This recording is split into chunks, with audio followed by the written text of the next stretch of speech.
Are you a full-time university student, but you're also considering a career in real estate? Well, this is the video for you. What's up, y'all? I'm Rachel Haditzes with Epique Realty in Tennessee. I'm joined by my real estate colleague, Nick Rideout. He's a real estate agent here in Tennessee as well, but he also attends Middle Tennessee State University here in Murfreesboro full-time. First of all, thank you for being here. Yes, thank you so much for having me on here. Definitely excited to get this one done. Yeah, definitely. So what can you tell us? How long have you been in real estate and why did you decide to pursue real estate? So I got into real estate my sophomore year of college.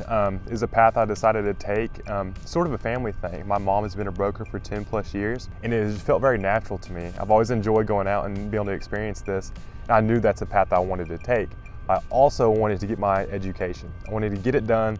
I didn't want to worry about in the future. It's like, you can do real estate without going to college, but I wanted that background to have as well. Yeah, so that's sort of my answer to that question. Yeah, it's a family thing. Yeah. It's a family thing. So I know you've been going to MTSU. What can you tell us about what you're studying for?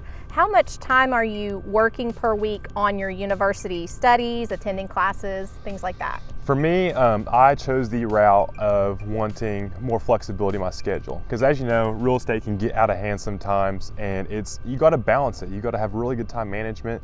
And then even so, when you have that plan, it never goes according to plan in real estate. It flips all the time. So I chose the route. I wanted to have a more online class heavy load, which actually played perfectly in this pandemic, and I wanted to be able to have that flexibility. For me, I chose more online classes, and then there's a few that are mandatory on campus that I come and attend.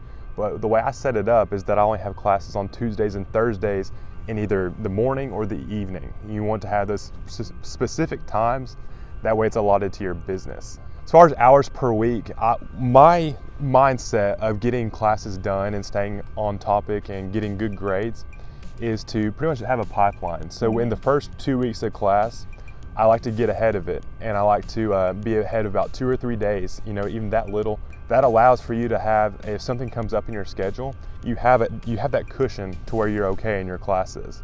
So if you're taking these classes online, I would say get ahead by at least a few days if you're in business as well. It gives you so much more time and freedom and be able to stay ahead of schedule.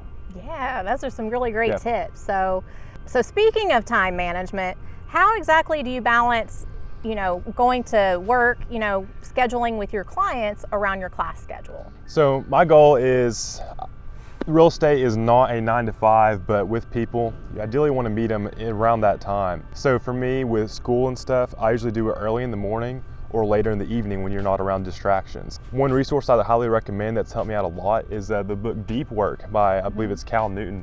And it allowed me to I set out like 2 hours in the morning to just get it done. You get into this flow state and you're just able to knock out these assignments back to back to back. Throughout the day, you're allowed to go out because stuff comes at you all angles, your phone keeps blowing up, distractions.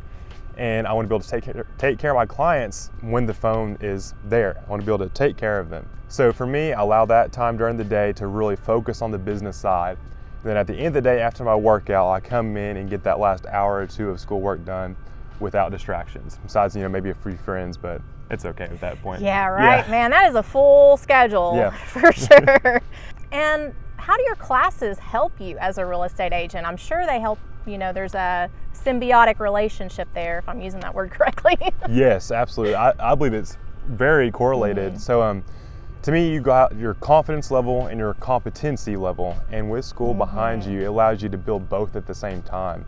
So for me in my classes, I'm able to go do these finance classes and really understand the backbone and be able to get the ins and outs of these deals. Be able to understand the numbers, how they work, the investments, and that's been a huge bonus for me in my confidence level going into meeting somebody. It's a very important part.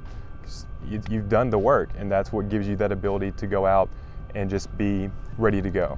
So. Yes, and that competency factor is so important in real estate as well, because if you're not knowledgeable, no one's gonna wanna work with you, right? Exactly, I cannot preach on that enough. Yes.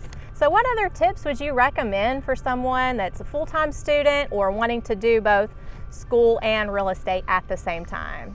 So a few great opportunities is I would definitely recommend, I came from somewhere that I had a great mentor ahead of me. I would get involved with a place or a brokerage to where you are going to have somebody there to really guide you and give you a good hand to allow you to go and walk free on your own. If you don't have the opportunity, here at MTSU, we do have a program, the Blue Raider Real Estate Club and Raider Realty. You're allowed to get your license through school, and they give you the opportunity to actually work it off for any upfront cost and everything. That's a great way to get involved if you want to be a realtor while going to school. Plenty of colleges, a lot of them I believe do have the opportunity, but that's just something special here about MTSU. Yeah, those are definitely the ways that I would get involved with it. Love it. If you found value in any of these content, please don't forget to hit that like button, subscribe with the bell so that you'll be the first to know when I make a new video, and we'll see you at the next video. See y'all, thank you for watching.